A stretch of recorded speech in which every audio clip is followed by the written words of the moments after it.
Stan Russo from FantasyFootballEvolution.com. Stan, good afternoon. How you doing today? Good. Yourself? Very well. Now, your guys' challenge at Fantasy Football Evolution is a much different format than most of the leagues out there. So for our listeners who are not familiar with the contest you guys are running, let's kind of give them the rundown here. First off, the game works in three phases. So let's kind of break those down. What are the three phases of the course of this season that you guys have played out? Sure. What we really want to do is separate ourselves from the leagues. We're not trying to take over for leagues. Leagues are something separate. What we have is a worldwide competition to find out who the best fantasy football player out there is. And we do use three stages, the first stage of which is a league format. So we put you into a league after you draft with 11 computer teams. These are the teams that you draft against, so everything's on the up and up. There's no collusion, no fear from anyone that certain leagues are going to be harder than the other. They're all on equal footing. Once you do well enough in that first stage against those computer teams who you've drafted against, you start to move on to the second stage, which is a 3-week stage that you accumulate points each week. So you start your best players, you start to gather points, and if you're in the top 64 of the people who've made it to stage 2, you will then make it to stage 3, which is a 64-team single elimination tournament like March Madness style. Yeah, so it's an awesome format because you play a lot of different ways, and as you said, it derives really who the best player is, kind of neutralizing the other owners in the league. A lot of the other leagues out there, you know, if you're playing in a big contest, maybe the 11 guys you're playing against in your 12-team league are a lot better than the other 12-team leagues pooled in there, and it's a lot more difficult. This really neutralizes that by drafting against the computer, right? Exactly. What we've done here is we've taken away. We figure that in any league of 12 teams, you're going to have 4 really good drafters, 4 mediocre drafters, 4 not so good drafters, and that doesn't determine how well each team is going to do because of injuries and luck. But what we're doing is taking that advantage away from every league by putting you in a team with a single group of computers that are all designed to draft against you in the best way possible. So your skill really has to come to the forefront here, and what we're really trying to do is find out who the best in the world is. Now, the opportunity that this game presents is something we've kind of worked to set up here is owners can play against me directly. I've tweeted out a link to it. You can sign up for Fantasy Football Evolution. In my Expert Challenge, you can play directly against me. So if you're sitting there saying, DVR's an idiot, I could school him in fantasy football, this is one way for you to play directly against me. So, I mean, how does it work in terms of playing against me? Do they also get to play against everyone else out there as well, or is it specifically in my league if they sign up to play against me? Well, what happens is since we've taken it from, the limitations of having 12, 14, 16, or 18 teams due to the player pool and expanded that to having possibly 1 million teams, every single team and every single team you can buy multiple teams, will get its own league. So anybody that signs up for your Expert Challenge is going to be in the overall main competition for $25,000. Plus, they're going to be in your Expert Challenge as well, compared against the other people who are in your Expert Challenge. So there's a lot of cool little challenges and internal challenges inside the overall competition as well. We also have a state competition where you can be the greatest fantasy football player in your state, and we have boards that will show you how you're doing. But specifically with your Expert Challenge, if someone were to sign up for your Expert Challenge, and I believe your referral code is DVR, and we're actually giving away a promo code to take a couple dollars off the first 1,000 people that sign up, which is FFE835. If someone were to sign up for your Expert Challenge, they're going to be on a separate page as well as in the overall competition to see how they stack up against you and all the other people who are playing in your Expert Challenge. It's just some added cool features to keep more interest during this overall challenge. Yeah, nice that they get a shot to not only beat me, but also go at the grand prize of $25,000 there as well. Now, Stan, as we move through the rest of the preseason here, we're getting to that point where you can see some pretty clear trends as far as guys that have significantly improved their stock, some who have fallen in a big way. And for the sake of this conversation, we're going to kind of avoid guys that are injured for the downgrades. But let's look at some upgrades, some guys that have moved up, because one of the things that intrigues me about this contest is that you can come in and choose any draft slot you want, and the computer drafts their spots around that. And I think your strategy can fluctuate a lot through the middle rounds here, because it's really hard to predict as someone who hasn't done my draft yet, I don't know just how much the machine essentially has upgraded some of the guys that are playing very well this preseason. But who do you like? Who are some of the guys that have significantly improved their stock for you over the course of this preseason? Well, just to jump in on the drafting, we do recommend buying multiple teams so that you can try out different draft strategies, and you can assign the different draft positions as you like as part of that strategy.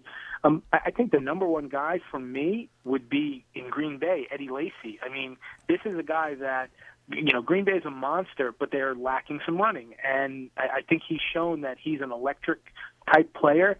And I think he's going to be brought right in as a starter. He might not be starting week one, but I think he's going to come in and be one of those guys that you say, I wish I would have drafted him earlier because now he's gone. So Eddie Lacy of Green Bay. Another guy who's a big name, but I love is Larry Fitzgerald out of Arizona. I mean, with a guy who's a gunslinger like Carson Palmer, you can almost see a little bit more pep in his step during these preseason games, and we all know that most of the stars take it halfway. I almost don't see that with Larry Fitzgerald, so he's a guy that probably would go in the third round. I would almost jump around up on him because I think he's primed for a big year. Yeah, I think Fitzgerald, you've got to figure the quarterback play cannot be worse. You get the upgrade from Carson Palmer, from the likes of Ryan Lindley and Kevin Cobb and just some of the guys they had to roll out there last year. The concern, of course, in Arizona, the offensive line, they just lost their rookie guard, Jonathan Cooper, to a broken leg. But even if the offensive line is terrible, quarterback play should go up, and it gives Fitzgerald that chance to get back up into possibly being a top 5 receiver once again. Now, is there another guy that stood out to you, maybe a tight end or a quarterback who over the course of this preseason has significantly increased his stock? Because one guy that keeps coming up in these conversations is Zach Sudfeld. I feel like he's someone that, especially in a contest like this, you may be able to get reasonably late because he's probably not projected by most simulations to actually be a starter or contributor all year. But as we talked about earlier in our show, there's a chance. They could use a lot of 2 tight end sets as they've done in the past, and Sudfeld could stay involved even after Rob Gronkowski returns. Absolutely. You have to look at Gronkowski's injury and the unfortunate situation with Aaron Hernandez and place a much higher emphasis on this new guy. The only thing is he's probably going to go earlier because of that. So I'm more of my strategy is I draft tight ends later. I don't value Graham and Gronkowski like most people do as a first or second rounder. I think you can get much better value by taking other picks and grabbing, an Owen Daniels in the 7th round or a Kyle Rudolph in the 7th round to offset, losing Gronkowski in the 2nd round. I think just the numbers worked out better.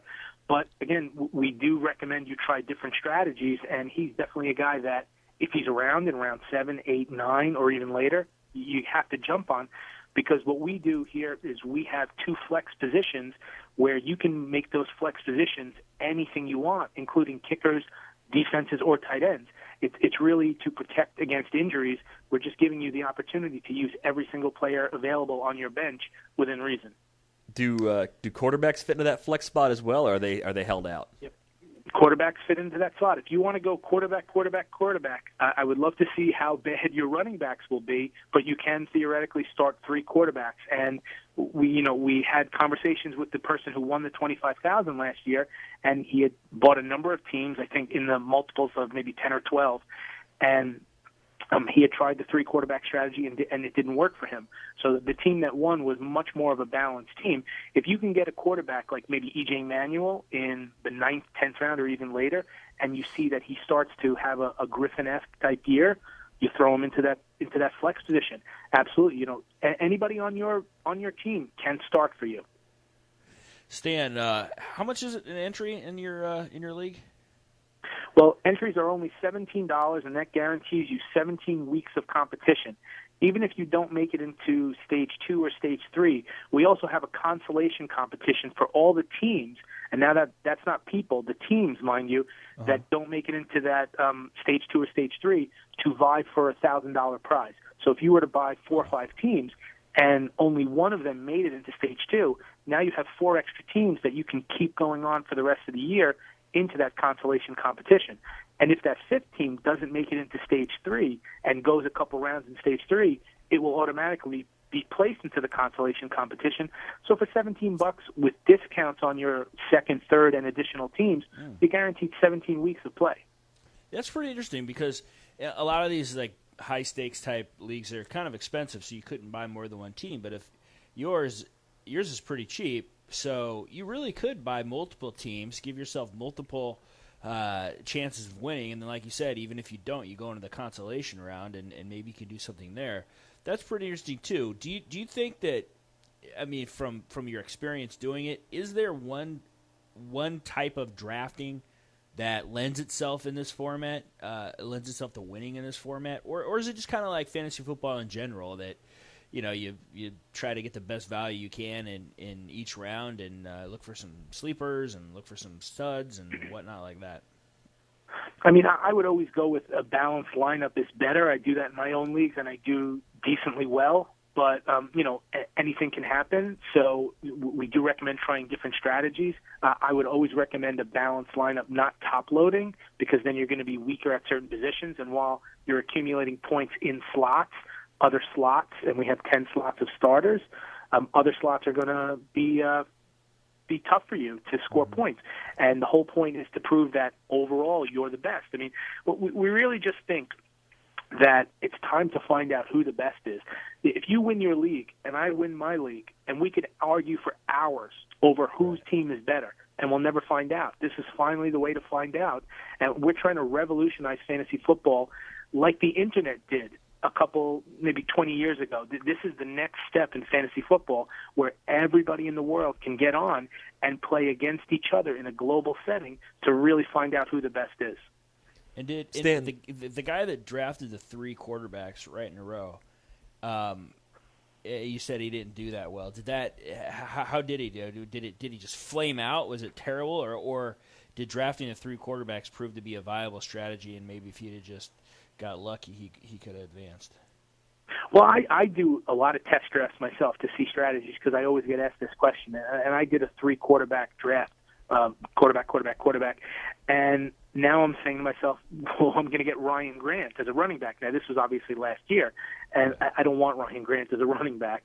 So I'm basically hamstrung into finding a sleeper that has to hit at running back, then getting a second wide receiver, a number 2 wide receiver, and getting at least 2 to 3 of them.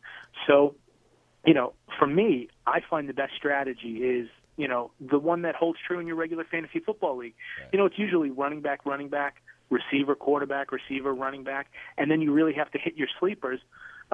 If somebody's out there, if Calvin Johnson is still out there at number 12, you don't pass up on him, but you know, you just make sure that you're decent at those couple positions, and that you're not fishing for somebody to really fill spots. Because while you're going to get the points somewhere in some slots, you're going to be weak in other slots, and as you're going against not just 11 other people, you're going against, you know, tens of thousands of people and tens of thousands of teams.